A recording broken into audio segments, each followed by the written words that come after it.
I admit it. I am a simp. And no, I'm not proud of that fact. If I could go back in time and stop myself when I first started acting like one, I would. In a heartbeat. But I was a horny little goblin back then, and just the tiniest bit of attention from a woman was enough to fry my brain. In my defense, though, she was absolutely gorgeous.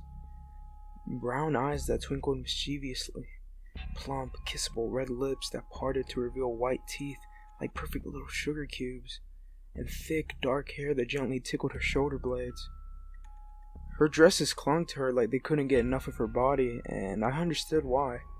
She had just the right amount of curves in just the right places. I wanted to sink my teeth into them. Just scrumptious. I couldn't believe when she smiled at me. Jaw dropped open like a drawbridge. I stared at her from my seat in the cafe, wondering when the dream would end. It didn't. Not even when she got up and click-clacked over to me, her heels making her hips sway hypnotically.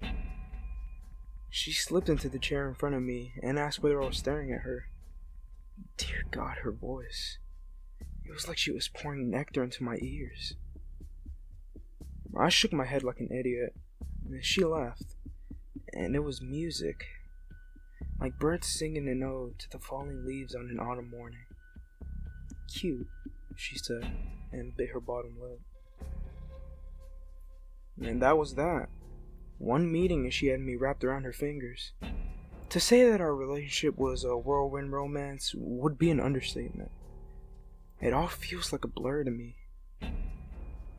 Like the view inside a train that is zooming past yours in the opposite direction. I had no idea how she so quickly wriggled her way into my life, settling in like she had always belonged there. I felt like God himself was smiling down on me, and not one to spit on my blessings. I agreed with whatever she suggested, unknowingly losing myself in her piece by piece. I changed my dressing sense for her, dropped my childhood friends like the dead weight that they were, quit playing video games because it's a child hobby, not something a grown man in his mid-20s should ever waste his time with. I sold off my G.I. Joe collection, got a job I hated, bought a car that was too expensive, and took out a loan for a house much bigger than we could have possibly needed, and handed her name to the fucking deed. All to please the pert little succubus. At least the sex was heavenly. So heavenly, in fact, that I didn't even protest much when she told me she was going to start an OnlyFans account. "It'll be good for us," she said, flashing her slender wrist at me, making my heart melt. "We need the money, babe. Besides, they only get to look. Only you can touch me." I sighed, loosened my tie, and grunted. "Just don't tell me what you post on there. I don't want to know." She squealed with joy and jumped on my lap, reminding me why I was putting up with all this shit in the first place. That's when things started to go wrong. Terribly, horrifyingly wrong. I would wake up from nightmares I could never remember, more exhausted than I had been when I crashed into the bed that would get soaked to the wood with my sweat. I began sleeping longer, but had absolutely no energy during the day. My skin was losing its color, my eyes had dark circles deep like gorges, and my hands would tremble with weakness.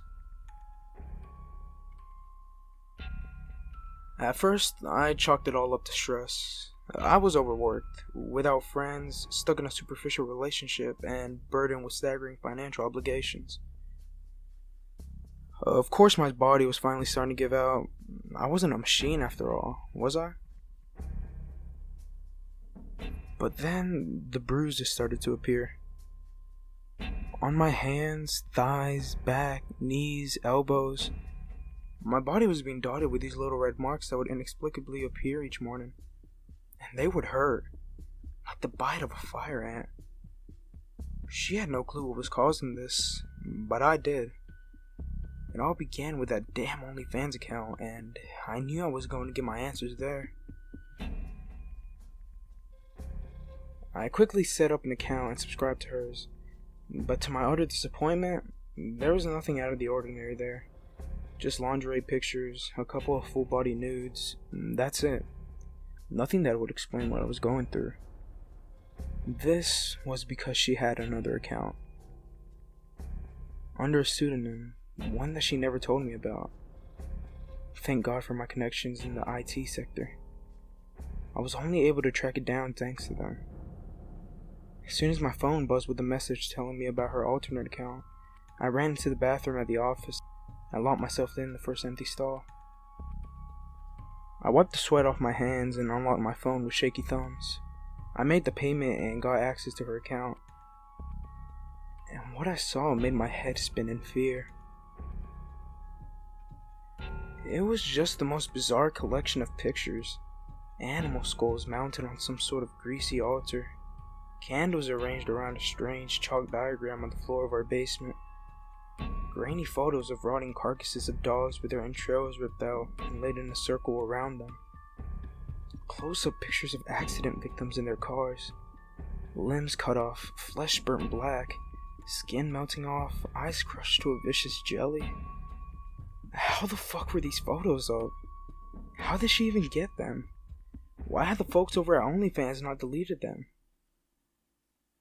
I could feel bile rise up in my throat as I scrolled past those pictures, and the comments to those pictures were just as confusing. Strange symbols and squiggly lines that I had never seen on a fucking keyboard made up the comments. All of them. Hundreds of comments, all in what seemed to be a completely new language. But what terrified me the most were the videos. A primal terror clutched at my chest as I watched those videos. Unlike the pictures, she stared in each and every single one of them. As did I. Some of them were innocent enough. They'd start with her holding the camera and pointing it to her face. She would bring it closer and closer to her mouth until her blood-red lips were almost touching the lens. And then she'd start whispering. I plugged in my earphones and turned the volume up to the max to hear what she was saying. But it was utter nonsense. I couldn't make heads or tails of it. It sounded like no language I had ever heard.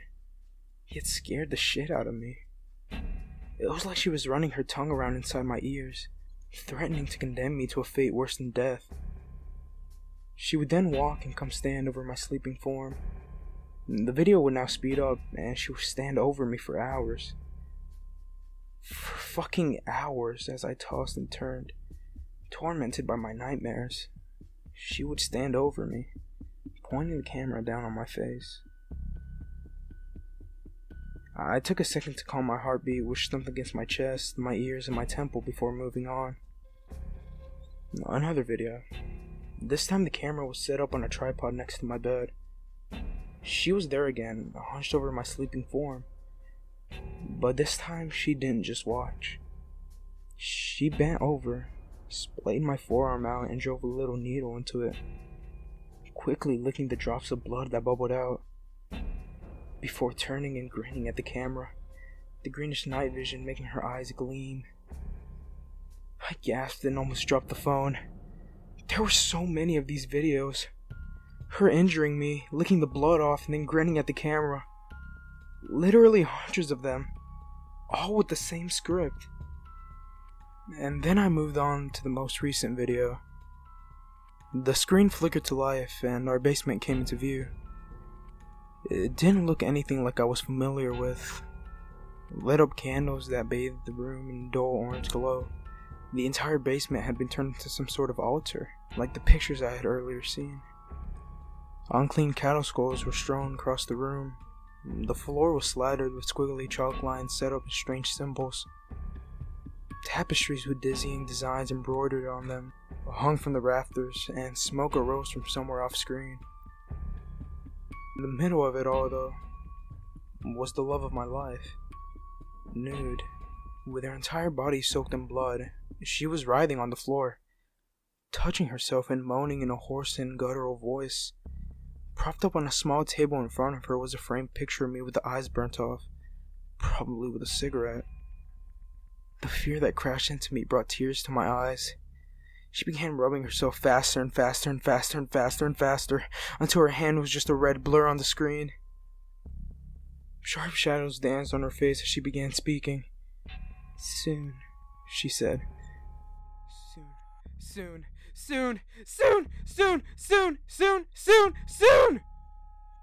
Her voice rose with each word until she was screaming in a maniac frenzy, until the words reverberated like gunshots in the basement. And then the video came to an abrupt end. I blinked furiously to clear my rapidly fading vision, trying to wrest control of my body from the terror that threatened to shut it down. And then my phone buzzed again, and I almost had a heart attack when I saw the message. Hey babe, when are you coming home tonight?